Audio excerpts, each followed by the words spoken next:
ನಮಸ್ಕಾರಗಳು. ನಾನು ಜ್ಯೋತಿ ಭಟ್. ಈಗ ಮಾವಿನಕಾಯಿ ಸೀಸನ್ ಅಲ್ವಾ, ಇದನ್ನು ಉಪಯೋಗ ಮಾಡಿ ಒಂದು ಸ್ವಲ್ಪ ಮೊದಲೇ ಇದ್ದ ರುಚಿಗೆ ಸ್ವಲ್ಪ ಹೆಚ್ಚು ಮಾಡೋಣ.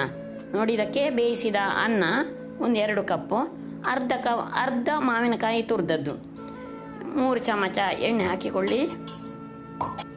ಅದಕ್ಕೊಂದು ಸ್ವಲ್ಪ ಒಗ್ಗರಣೆಗೆ ಸಾಸಿವೆ, ಕೆಂಪು ಮೆಣಸಿನ ಚೂರು ಸ್ವಲ್ಪ,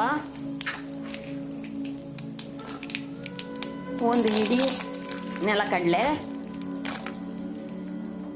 ಸ್ವಲ್ಪ ಚೆನ್ನಾಗಿ ಫ್ರೈ ಮಾಡಿಕೊಳ್ಳಿ. ನೆಲಕಡಲೆ ಕ್ರಿಸ್ಪಿ ಆಗುವಷ್ಟು, ಸಾಸಿವೆ ಸಿಡಿಯುವಷ್ಟು ಸ್ವಲ್ಪ ಫ್ರೈ ಮಾಡಿದ್ದು ತೆಗೆದಿಟ್ಕೊಳ್ಳೋಣ. ಅದಕ್ಕೆ ಸ್ವಲ್ಪ ಕರಿಬೇವಿನ ಸೊಪ್ಪು, ಹಾಗೆ ತುರಿದ ಮಾವಿನಕಾಯಿ. ಈಗ ಅದಕ್ಕೊಂದು ಕಾಯಿ ಮೆಣಸು ಕೂಡ ಹಾಕಿಕೊಳ್ಳೋಣ ಖಾರಕ್ಕೆ ತಕ್ಕ. ಈಗ ನಿಮಗೆ ಇದನ್ನು ನೋಡುವಾಗ ಮಾವಿನಕಾಯಿ ಚಿತ್ರಾನ್ನ ಮಾಡ್ತೇನೋ ನೀವು ಅಂದ್ಕೊಳ್ಬಹುದು.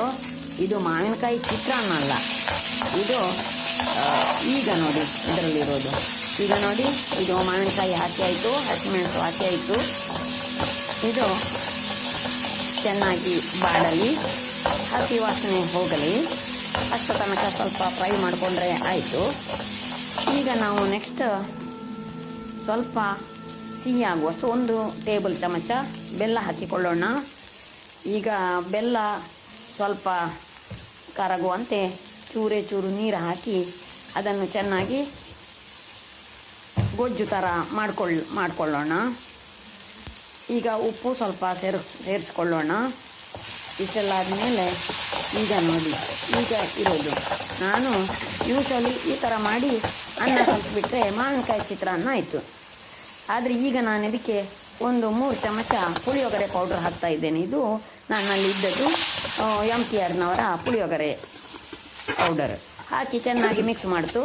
ಮತ್ತೆ ಮಾಡಿಟ್ಟಂತಹ ಅನ್ನವನ್ನು ಹಾಕಿ ಚೆನ್ನಾಗಿ ಒಳ್ಳೆ ಮಿಕ್ಸ್ ಕೊಟ್ಟರೆ ಒಂದು ಸೂಪರ್ ಟೇಸ್ಟಿ, ಒಂದು ಡಿಫ್ರೆಂಟ್ ಮಾವಿನಕಾಯಿ ಪುಳಿಯೋಗರೆ. ಈ ಥರ ಟ್ರೈ ಮಾಡಿದೆ.